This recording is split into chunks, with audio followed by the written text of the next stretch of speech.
Welcome to Cancer and Peace. My name is Sean Stewart, and I'm here with our host, Peter Scalzo, sporting fancy sweatpants and flip-flops today to really bring amazing, the atmosphere. Right? Yeah. It's summer, right? It's a change, right? Yeah, it's not. We're supposed to talk about depression in the grief cycle, and you're coming in like this summer fun Depression. theme. Yeah. Sadness. Sadness. Sadness and depression. Yeah. Well, I'm here with my sweatpants. Sweatpants, flip-flops, and long sleeves. It's a sight to behold. Well, I asked that you turn into cool. YouTube and check this out. Please don't. So we've been talking for the last few weeks about the grief cycle and the connection to the recovery steps and just how it applies to the cancer journey. And we've worked through, denial was kind of that starting point, and then we had anger was a step in there and how that impacts the journey. And we moved into the bargaining and discussion, and this week we're going to move into that final of the middle ground steps, because I think denial and acceptance are the two edges of at least a form of the grief cycle. Yeah. And so today we're going to talk about sadness and depression to enter into that part of it, feeling and experiencing it. And connecting it to the cancer journey. And so I'm assuming that you're going to be ready to talk about how you've experienced sadness in your cancer journey a little bit. Yeah, sure. Today. Depression. Sure. Yeah. And as you think about that for people that are out there, I think this is the piece that might be, there's this family of origin has a lot to do with entering this. I'll kick us off with a small story, because I think it's important to think about how we grieve and what we grieve. And I woke up this morning I had been, we do something, you and I do something called story work, and we think about small stories that cover at the ground level. We call it ground level, not a 30,000 foot, where we're sharing about events that have happened in our lives. And this story come to mind, and I recognize this is one I need to process, but it was something that I didn't grieve. And the story is something along the lines of I was working on my master's degree in college, and I had three of my study mates. We were doing a group project, and it was about 8:00 in the evening. And I got a phone call, and my wife had answered the phone. It was right prior to cell phones, so we had to actually use that thing with the cord on it. It was kind of weird. And she handed me the phone. It was my dad saying my granddad had passed away. And so I absorbed the news, and he said, "Oh, by the way, his funeral's tomorrow morning at 9 a.m., multiple hours away." And so I hung up, and it was like, and my immediate response was to swallow. And then my wife's like, "What was that about?" It's like, "Oh, my granddad's passed away." And then I went right back to the group and started studying and working on the project, and did not allow myself to feel or enter into that moment. And so because of the nature of what had happened, meaning that he'd obviously died a few days before, because you don't plan an arrangements in a less than a 24-hour period of time. That's just not something that happens. And so I had the anger piece at some point in time. It's like, why wasn't I told? And then I didn't allow myself to feel any further, and that's where it stopped.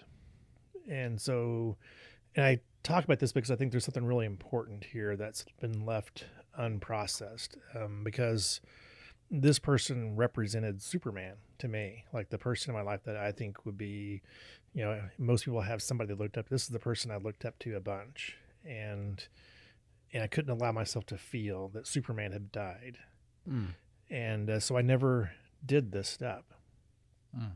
And there's something left undone in the process of that. And so I mention it because I think it's important to say this is healthy. What you're getting ready to talk about for your own journey is healthy. What I just described was, in my family of origin, it was to be Superman. you didn't show emotion, you didn't feel emotion, and to be strong was to not allow death to phase you. And so, and that's super unhealthy. And so I think. Tell me first what you're going to do. You're going to write a story of the scene. Yeah. And when you do that, you're going to allow yourself to feel emotion. Yes. Okay.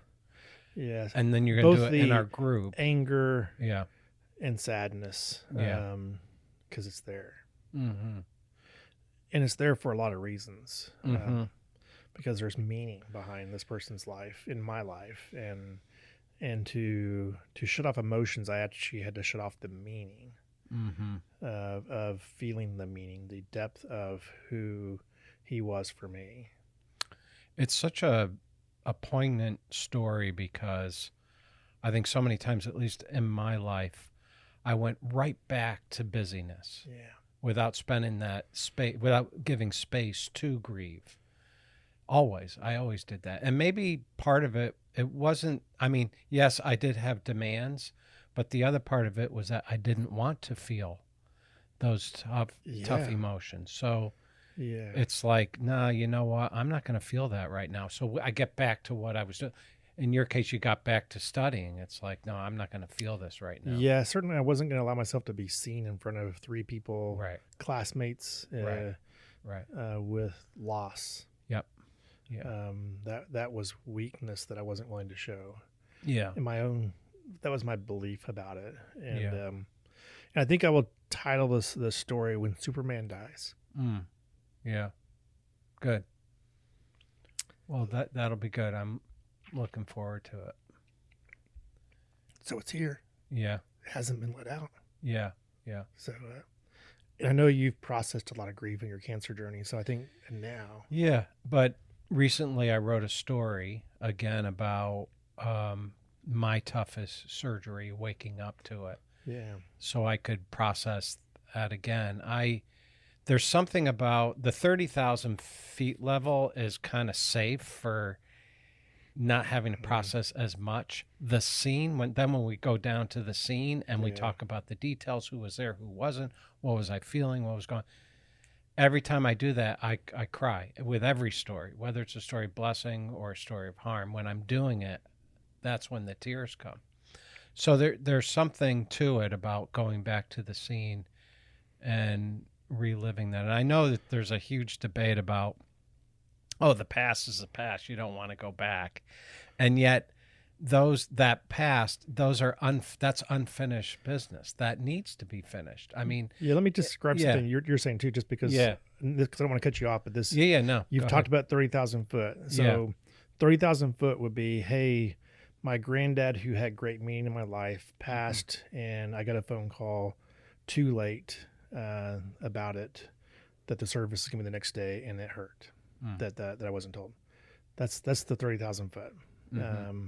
The scene is who was there, who was on that phone call, and what I felt and did in the moments, and all the details about that scene, and then some understanding for the impact of that person's life with my life, and what's going on inside is part of the scene. But it's the sight, sounds, and smells. Did you make it to the funeral or no? I did not. You couldn't, yeah. So I wonder what mark that left also. Big mark. Yeah. Wow, a lot to process. Yeah. And it's healthy to process it. Yeah. And the 30,000 foot isn't processing. It's just knowing the facts about something, or it's information. And what you're describing, the healing process, which I love the way you said that a second ago, was the when you go to the ground level, you have to enter into the feelings and all the details of that. And that's where the healing's at, but it's much harder. Yeah, sure. So I kind of cut you off there because I wasn't trying to. Yeah, I was just commenting on, I'm just going to put it this way, the value of going back into our past, into not just the 30,000 foot, but the ground level, in order to make peace with our past. I mean, that's the thing is, the past should be the past, but it's like there's all this unfinished stuff going on, and all those emotions that haven't been processed. They've just been buried with regard to some of this stuff. And so there's great value with going back and processing, these events in our lives. And so, let me add to that too, because I grew up in a family culture that when you went to funerals, if the person who was closest, say the spouse of somebody who died, didn't show emotion but was all put together, that they would say, "Oh, look how strong she is," or "Look how strong he is," and so there was this message that, hey, if you showed emotion and if you showed that sadness and hurt, that you were weak, you were insufficient in some way, that you didn't have the ability to manage your emotions well, and this was the message that's being given. And so I think part of what today is about is when you hear the word sadness and depression, there's this idea, well, snap out of it then. And I think what we're describing is something that is, well, if you haven't felt these feelings, snapping out of it is actually is not going to help. It's going to hurt. And this isn't about showing strength, and strong people are people who can feel their emotions and who can allow themselves to go through that. And I mean, when I was raising my children up until recently, I said, don't cry. I mean, I stifled their tears, tried to, because I was uncomfortable. I mean, that's really what the issue was, because we didn't, being vulnerable, crying, being sad was looked down upon. In my family of origin also. So, so in the cancer space, I've had a lot of loss. I mean, not just the initial diagnosis, but 6 recurrences and twice being told to go home and call hospice. And those are monumental events in this timeline of this journey. But there's also, right now I'm a co-leader, but I've been leading a cancer support group for 19 years now. And a lot of my friends in that group have passed. A lot of my really good friends have passed. And I struggle at times with feeling my feelings, with stopping and feeling my feelings, because I'm so preconditioned to not feeling feelings, tough emotions. Yes, I'm better about fear. I'm better about anger, processing those. Sadness is still one of those that I'm much better now. I allow myself to be sad. I allow myself to cry, but it took me a long time to do that one. And so the times in I had a particular pattern when I got bad news from a scan, a doctor, whatever, and I had to face either a really difficult treatment or a tough surgery. My pattern was I would get that news, I would come home, and I would curl up in a fetal position in my bed. And I think that was that freeze part of the trauma, of my body just trying to absorb. It was in this freeze state so that it could start the processing of this news, right? And sometimes I would end up in a depressed state from the news, also in that kind of isolating, kind of fetal position type of thing. There's the greatest example of sadness that just poured out of me and I couldn't control it was waking up to the surgery where it became metastatic. I've gone over the surgery so many times, but this 10-hour surgery and with 3 surgeons, but waking up and the situation became metastatic. It went from non-metastatic to metastatic. And I knew I had a 5% survival chance. And my son and my wife were sitting there on my bedside, and this was morning, and I woke up and I said, I just can't do this anymore. And I just wept. And they had never seen me weep. So they were like, I'm sure, thrown back a little bit. Yeah. But I was just so sad because I had not had a dialogue within myself that this could be the outcome. Because for 10 years I had surgical solutions. And all of a sudden, in this dark ICU room, with all the machines whirling away, the nurses running around, them sitting there, me hooked up, pain meds, the whole bit, tubes coming out everywhere, not being able to move, nephrostomies in both kidneys, and NG tube and Foley catheter and all that stuff, not being able to move, and the realization that I was going to pass. And 43-year-old man with 6 kids and a busy law practice, and the whole world came down on me. Everything came crashing in. I was not prepared at all for it. What do you think the benefits are of feeling those emotions? Well, first of all, I didn't have a choice. I had to feel them because they had to go somewhere. I was in that. Remember enlarging your soul with grief and loss? Yeah. I was stuffed up. I hadn't processed any sadness or things like that. And so it just came out of me. I could not control it. It just came out of me. So your emotional tank was so full that there was no place left to stuff something that big. So unhealthy. I mean, I just was not an individual. I felt deeply.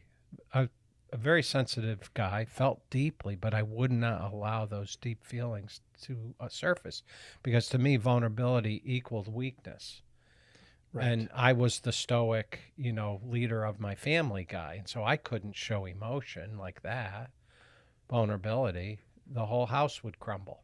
Yeah. And so anyway, it was an outlet. It came out, and wow. I can say this, it started my healing process. It started it. To be able to weep there was cleansing in those tears, as we say in recovery, but there was healing in those.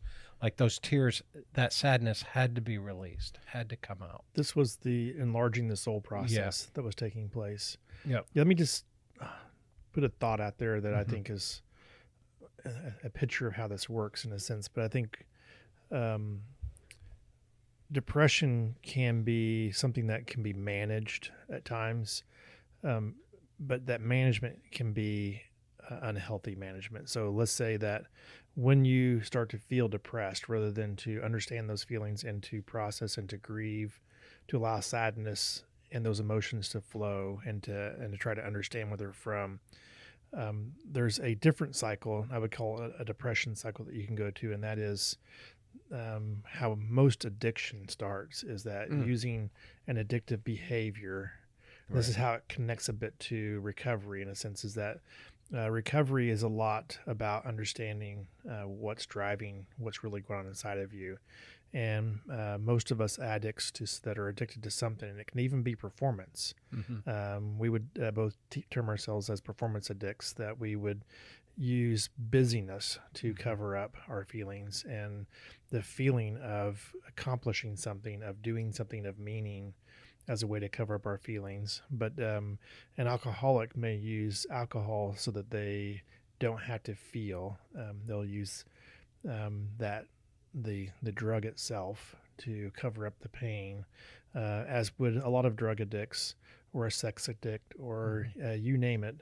There are 1,000 things that you can use to not feel the pain. And so what happens is, when you cover up the pain with your addiction of choice, you just delay it. Mm-hmm. This idea that old feelings don't die, they get buried alive. Mm-hmm. And so if you're able to bury those feelings and push them back far enough, there's a concept that time heals all wounds that you'll hear out there. Mm-hmm. And if you can move far enough away, you think that you don't feel it. But what happens in reality is that your body stores that wound, that trauma, the pain. And what you just described is, hey, as you stored enough of this, you got to a point where your tank couldn't handle the size of loss that came your way. Right. And then it became uncontrollable. Right. For me, I remember the first time I started sharing real pain in recovery, emotional pain, meaning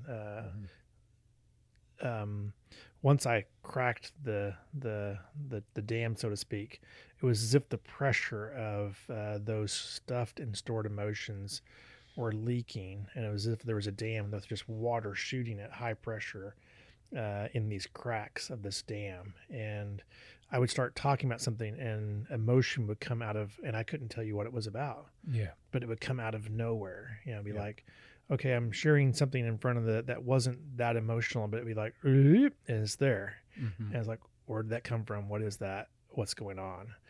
And until you allow that, once that dam is cracked, then you have a choice. Like you can try to, reinforce the dam and get stronger, or you can start exploring, hey, what is that pressure and pain? And am I going to actually lower the dam gate and let some of this flow and see where it goes and what it is and what's behind it? Those are the options. And I think there's many that are living a life under the belief that the water behind the dam doesn't even exist. It's just that there's a lake that can build a infinite amount of emotional water, so to speak, of the harms, the pain, the loss, and that there's an infinite space to take those on. And at least my belief, and I think you're going to share this belief, is that it may feel that way for a while, but each lake has a limit as to what can happen, and it will overflow if you don't allow that to be allowed to feel and process.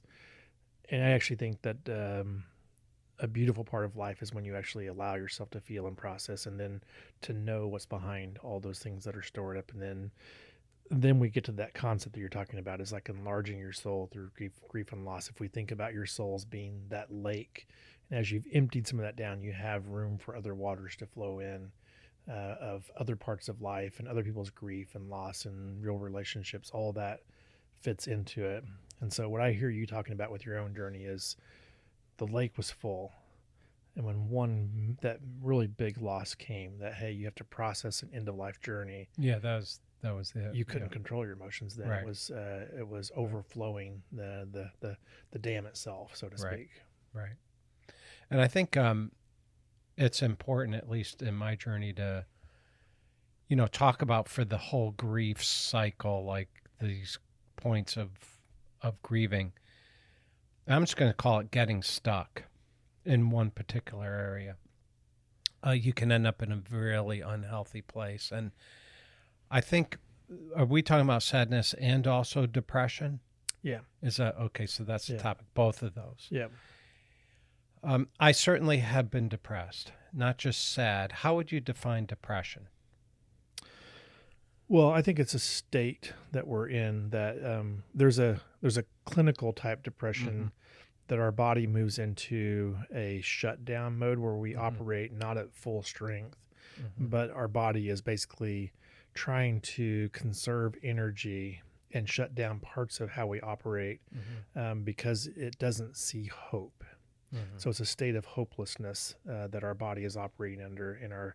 We can do that both in, I think, the physical and the emotional side of us, that we operate not at full strength, and it's a natural thing because your body is trying to conserve energy. It's like that freeze mode where it's a like form of a freeze mode, yes. And so that's a form of it. So I'm going to kind of think of it more like a clinical. I'm not a clinician, so to speak, but that's the way I would define that. And usually, I think why sadness and depression are tied together is depression a lot of times comes from sadness because it comes from, we're in shutdown because of sadness that we can't process.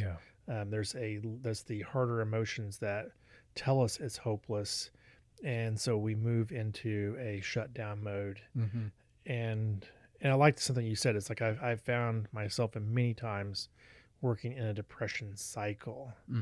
And the depression cycle, though, is I can move my body some sense out of depression cycle, and I'm going to use saying false tools, and that is the covering up the pain so that the body believes that it can move back into, I can be functional. Yeah. And I can move and be a functional depressed person. But it's not fully human in the way it interacts, because what's happening is I'm bringing synthetic or outside forces to make myself believe that it's okay, and that's the coping mechanisms that we talked about. It's using something to cover the pain. Yeah. And so I don't feel the sadness, which may kick me into depression or hopelessness state. And so part of this whole grief cycle piece is to move from denial through hopelessness. Yep. All the pieces of that to acceptance. Yeah. And acceptance isn't hopelessness. It is, and it doesn't mean that the pain isn't there. It's the ability to live in that pain, but to see a future. Right. And so it's not that we're not going to feel the pain of loss anymore. It's, no, I feel that pain, but I'm not hopeless any longer. I actually see how I need to operate going forward into the future. What's important for me in that, because that's really good, is that it's a process. It was a process to get to hope. Yes. Hopelessness was a major part of what I was going through at this surgery, where it showed that the cancer became metastatic. And I was thinking about, because I've come along other people who have expressed great sadness in their cancer journeys, and how it's so important to give people permission to go ahead and show their sadness, crying, whatever it is, maybe even downcast, but to allow them to have permission to do that. And I think sometimes in our circle, I'll talk about my circle, my evangelical circle, there is reluctance there. It's like, well, this person's not showing the right kind of faith. And so, they shouldn't be sad. I mean, they're going to experience glory, and it's going to be wonderful what God's going to do. And God can even heal them on this earth and give them physical healing. So they want them to go to that other side. This is really good. Without even being able to feel the sadness and process it. I think this is what you just described is so important, of separating sadness from depression. Yeah. Because sadness is saying what we said about, it's not that the pain goes away. Sadness is the pain. It's like the pain of loss. And we're not actually saying, hey, we're trying to get you to the place where loss isn't felt any longer. What we're really talking about here, that I think, is if you're stuck in depression, you're likely stuck in hopelessness. And I think there's a big difference between these two items, because there's a group of people that will say, hey, if you express sadness, and especially in the circles that you and I have run, then exactly as you would say, then you're not exhibiting faith, proper faith. You don't have, and what you're saying, I think right now is like, and I'm saying, I think is, no, actually, we should feel sadness. We should feel loss. We should understand and know that it's real. If you're feeling depressed, that can be a part of the cycle. It's part of the hopelessness. And then to process that is to find, where is their hope? Right. Where is my future? What is, and I think in that sense, we would say that, hey, someone without hope lacks faith, in a sense, because both of us would say that there is a hope that's greater than anything that we would face here in this earth. I mean, God is described as being sad about making humankind, and then Jesus at the tomb of Lazarus is weeping, even though he knows he's going to raise him from the dead. That's why he was before the tomb there. So this is an emotion that the Godhead displayed. Yeah. And so I think the reason why I would have stifled it in my children or other people is because I felt uncomfortable with those feelings of sadness. Now I'm good with it. Now I'm like, yes, it's okay to feel sad, and I feel sad at times. Yes, and let's talk about the depression cycle a little bit more too. Yeah, because this is this is an opinion again. It's just the way it's a model of thinking about how things work. But I don't even want to say that the depression cycle is wrong. It's the point of what happens to us many times in our lives is that the dark night of the soul reveals false hope. Mm-hmm. In other words, what is the real loss that you have? And you have a loss of a hope in something that actually can't provide permanent hope, if that Right. makes sense. Sure. In this life, all of us are going to experience death, Mm-hmm. and all of us are going to, and we all have to face that reality. And so Mm-hmm. for cancer patients who become metastatic or Mm-hmm. who are given a terminal diagnosis, they are given a depressive, sad news Mm-hmm. that they have to process ahead of time on this loss that's going to Mm-hmm. come their way. The same loss that's going to come my way, but it's Mm-hmm. something that is required to process through. And to do that, they have to move from, well, what was my hope in to begin with? Right. Where is my hope at? You're having to walk through that. And now you get to this point of, well, where is my ultimate hope at? Right. That's a great way to process the cycle, but it is exactly it is a process to work through. Yeah. What have I been hoping in? How have I been Right. thinking about this? To Right. ultimately, you settled in on, hey, you were okay with passing.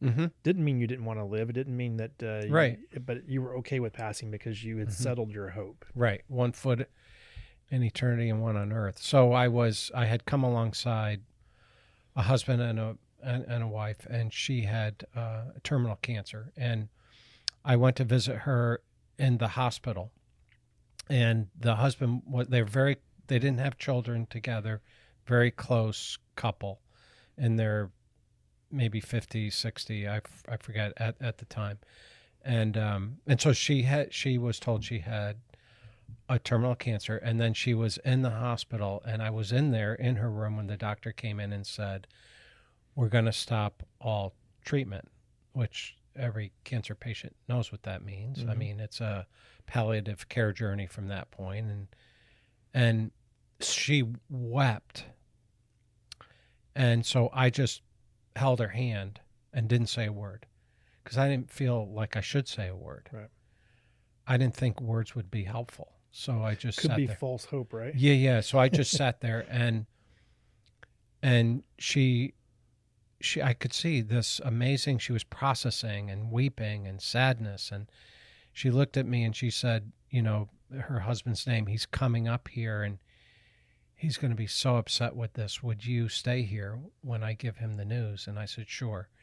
So he came in the room, and he stood by the foot of her bed, and it was a powerful, brings tears to my eyes when I think about it. But she, in that moment, looked at her spouse and said, we're done. I'm done with treatment. And she said, I'm okay with this. I'm okay with this. I want to go see Jesus. Like, there was this amazing acceptance that happened. Mm-hmm. And when she did that, it just took her husband's face, he had peace with the fact that she had peace. Yeah. And but it was this wonderful moment of being with her as she processed this latest news, with sadness expressed it, and then there was this acceptance that she had, and she passed not long after. But it was a very, as much as it could be, peaceful transition. Yeah. Pretty I saw neat. that happen with my mom when she passed from Mhm. her lung cancer. Very similar Mm-hmm. type of a story. Yeah. And I think it's hard. I'm 10 years older than she was when she passed already. Oh, Because she passed in her 40s. So as a younger, because that's at the time, That's I was in young, my yeah. 20s. It was like to think about that. It's like there's a lot of loss there. Yeah. Because there's in your 40s, you expect to have, you're probably in your halfway point, at life in a sense, and to get to acceptance there means that you have to grieve the loss of an expectation of time with the grandkids and all Yeah. the things that were out there. And and it's the same loss I have to process there because I had expectations of her being there as a grandma. Sure. You know, and Yeah.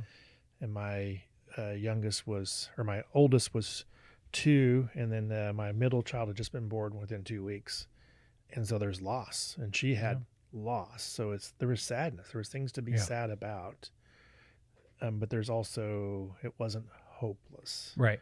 and I think that's something that's really important to know the difference between the two. Yeah.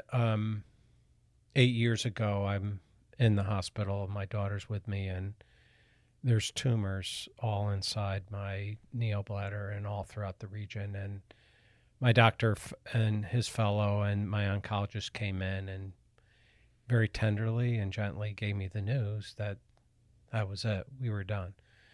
It was a terminal situation. And so I went home with that knowledge.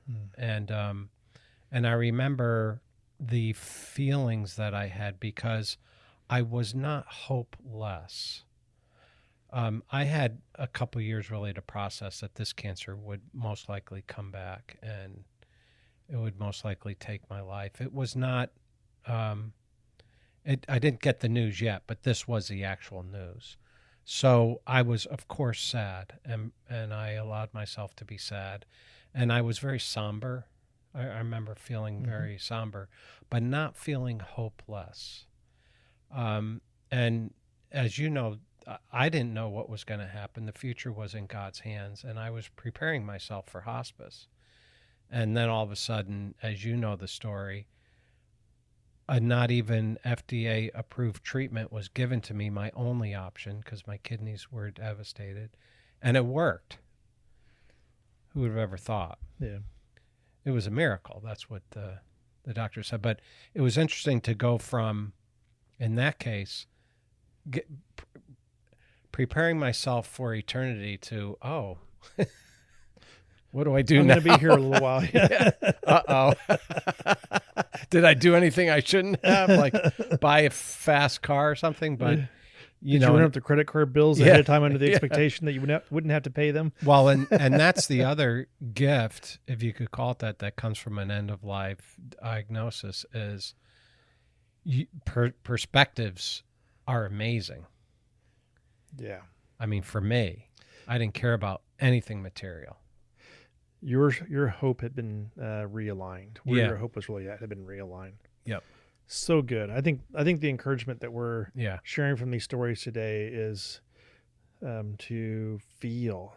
Yeah. Allow yourself to feel the loss, the sadness, and if you're stuck in depression, there's still hope there. Mm-hmm. But I think it's in sharing and expressing that in an environment that can help you process and find healing in your body, so that your body can see where to find hope, how to get to hope in your heart. Your inner person can get to solidity as to where's real hope at. Because I think that's where you found peace at. That's why cancer and peace is where's real hope at. And if someone's finding that they can't open up, there's therapy. I had a therapist all through this process. Yeah. A man that helped me express what was going on inside. Weakness is really avoidance. Mm-hmm. Strength is actually in finding. There's courage in feeling the feelings, wading through the hard stuff, and I think there's peace and joy in that also. Absolutely. And so that's our encouragement off of this episode is you think about those connections in recovery, and as we talk about what it looks like to grieve, don't do what I did. Don't swallow hard and pretend it didn't exist. Wade in. And I think there's great benefits to this. Yeah. Thanks, Sean. So Appreciate thanks for it. listening. Blessings. Have a great one. Yep.